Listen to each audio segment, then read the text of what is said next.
So, you've just downloaded an investment app on someone's affiliate link. You're ready to take the plunge into the world of investing. How hard can it be? Warren Buffett who? You're picking out your favourite names and you've scratched off your free stock, whatever that nonsense that is, and you take the plunge. The market starts to go up. This is easy, you think. Why does everyone say the stock market's so complicated? Well, in this episode, I'm going to go over 4 harsh truths about owning stocks. Hi there, my name's George Agan and I'm a chartered financial planner. So what am I doing in this episode? Well, I want to first say it's not to stop you doing what you want with your money. As at the end of the day, if you're investing, generally that is a great thing, hugely supportive of that. And I would never put anyone down for trying to better their or their family's future. I'm just trying to offer a bit of balance to what seems to at the moment be an ever continuing world of influencers basically playing pick and mix gambling with stocks and calling it investing. This is how anyone can easily predict which way a stock will go. I see a stock going up and I buy it and I just watch it until it stops going up and then I sell it. Look, there are some really good voices out there, but for some reason, especially on things like TikTok, some very damaging ones. And I find myself really conflicted, as one side, everyone has the right to share their experience, and I respect that. But on the other side, a lot of these people are in positions of influence who are looked up to. And there's often very little understanding from them about not only what they're doing, but also not much time spent explaining the risks. And with any decision, when your money's on the line, being informed is key. All I'm saying is that if you were to put your money on a coin toss, expecting it to be a 50-50 heads or tails, that's fine if it's 50-50 chance. But if it's actually a weighted coin and your chances of losing are 9-10, that's not okay. So, harsh truth number 1. Most of the market underperforms. So this is super important to understand, and I mentioned it in Understanding Your Investments Part 2. This paper by Henrik Bessenbinder should hopefully change the way you look at buying individual stocks. There are 2 papers, one focusing on the US market and one on the global market, but they both have roughly the same conclusions, so I'll go over the global one. It was called Do Global Stocks Outperform US Treasury Bills? And what it tested when they reviewed was if individual stocks would outperform a loan to the US government for 1 month, that is a 1-month Treasury bill. Now, as you can imagine, a 1-month loan to a government which can issue their own currency is as close as we have to life and risk-free as far as an asset. So a low expected return due to this. So basically, investing in individual companies versus a risk-free asset, who wins? Now, I mentioned this in Understanding Your Investments Part 1. This should be a really easy conclusion because what's called the risk premium, which is a key feature of asset pricing. It basically means expect a higher level of return from an asset like a stock because you're taking a level of risk. The market prices that in. Okay, so they studied 62,000 global stocks and not over a short period of time from 1990 to 2018, so just 28 years, talk about hodl. They found that while overall the market return was positive, 59.5 of those global stocks underperformed a 1-month treasury, with the US sample doing much better than the non-US sample. So what the hell's happening here? It's called positive skewness, and it's a really key part of the market return that often gets misunderstood. A small percentage of the market drives a lot of its return, certainly at the moment. It means overall, the mean, the average, will have a very different performance from the median, as in the middle stock in the sample. In the study, if you take the stocks away that perform positively and deduct the stocks who actually lost money, and then minus the return from the treasury, that gives the net wealth creation, basically the wealth that has been created by the stocks. Now, this wealth can be attributed to just 1.33% of the stocks in the sample. So if this doesn't make a light bulb go off, then this channel is lost on you. But why does that matter and why should you care? Well, basically, let's go back to that coin flick example. The data shows that if you miss 1.33% of those stocks as part of your portfolio, then the end result, as you can imagine, could be considerably different from the market. And that's why diversification, look, it may be boring, but there is a reason why professionals and institutions say it's super important. So when you see the market return, so for example, the S&P 500, you're seeing a diversified group of companies, and what you're buying are some winners, some losers, and overall what we would expect to be the forward push of the markets. Now, to be even-handed, it could be seen as a good thing the other way around as well, because if you can pick the 1.33%, depending on how lucky you feel, then maybe you can do really well. In fact, there's actually a paper out talking about investor preference in lottery-like returns. We like it as investors, apparently. And I guess premium bonds in the UK are a good example of that. But if you think you can pick that, good luck. So, number 2, trading is likely to make the apps and platforms rich, not you. Okay, so again, views are individual here, but how I define trading, well, remember the Warren Buffett quote on his investment, our favorite holding period is forever. So a perfect investment is one that you can hold for multi-decades. So you need to at least have awareness that the trading platforms probably aren't going to be the best place for you growing your net worth. I don't really have to pull out a study here. A lot of them say it literally on bold on their website.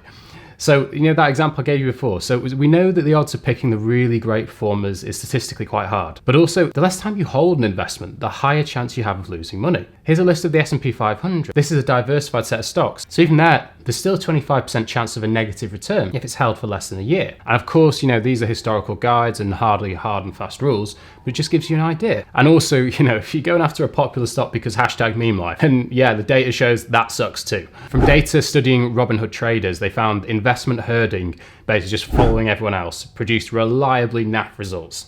Attention-induced trading, as they called it, showed that by Robinhood, the top 0.5 stocks experienced a negative return of approximately 5% over the next month. And there are actually even more extreme herding events, which followed a negative average return of almost 20%.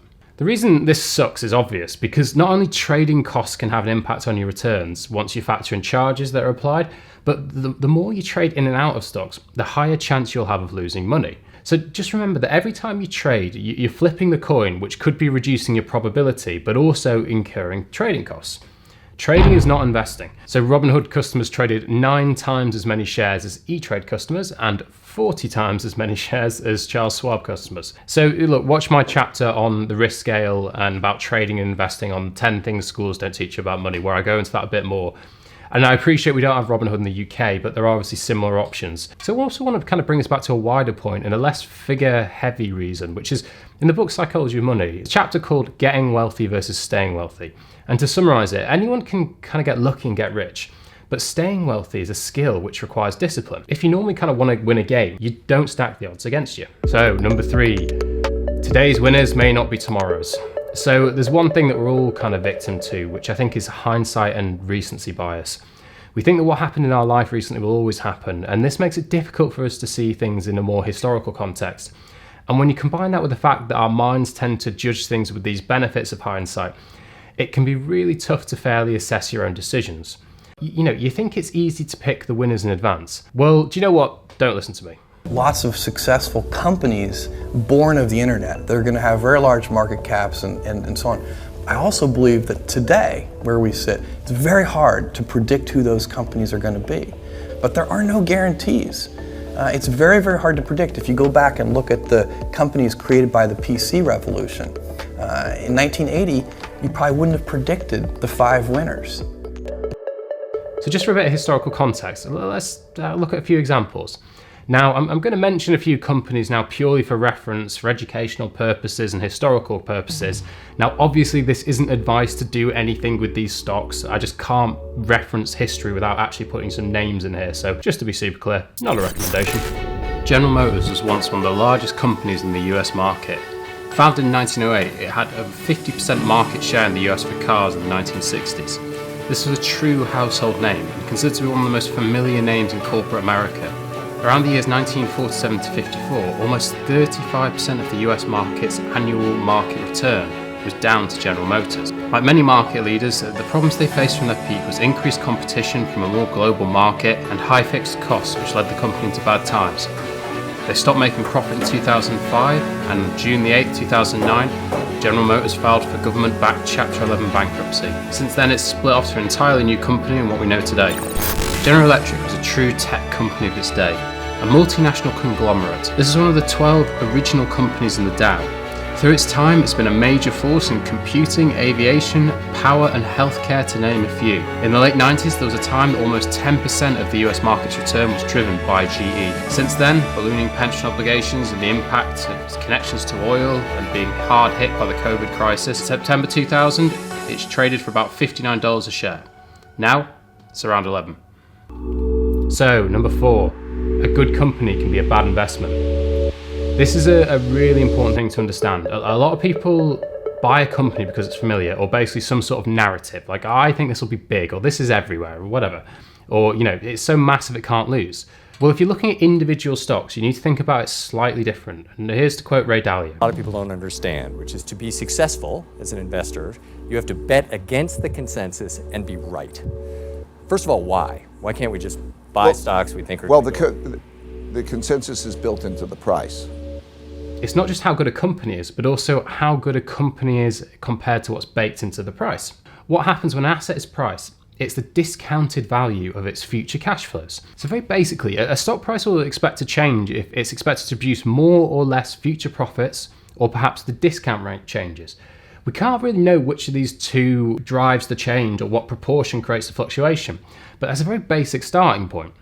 So as a general point, it's absolutely possible to have a good company which is a poor investment. All that would need to happen is that when you bought it, what you paid was too optimistic an expectation of its future cash flows, or future profits basically. This is why it can be quite hard for companies to stay at the top for so long, because things change, competition drives change. So the question you need to ask yourself is not just, is this a good company, but is this company better than the market thinks it is? So what does all this mean? So why am I being such a negative Nelly? Well, I don't want to be a negative Nelly, and it's not to make you feel bad about any choices or put you off investing. That would be weird, I'm a financial planner. I'm just saying that if you're picking stocks and adopting any of the 4 behaviors above, there is data that would suggest that there's a good chance it might not end well. With any planning, we can't guarantee the outcome, only the probability of achieving it. And if I'm being honest, one of the reasons for setting up this channel is I was a bit concerned about the gamification of the investment process. So in a nutshell, gambling is something that I think we probably all agree isn't great, but it's probably okay with small sums. Investing, however, is something which is normally large, potentially life-changing sums. This, in my view, is kind of where the risk lies right now and what's going on. We run the risk of a lot of social media influencers making it normal to trade in and out of stocks, which is fine if it's your choice, but what's happening is that there's a real chance of applying gambling behavior to life-changing sums. And when that happens, it's very rarely those influencers bear the costs. It's normally just good people who lose out. So just remember, good investing is normally boring, but when it's done right, it can last multi-decade. As ever, these are just my views and the choice is always yours. This has been Principles Personal Finance. Thanks for watching. I'll see you next week.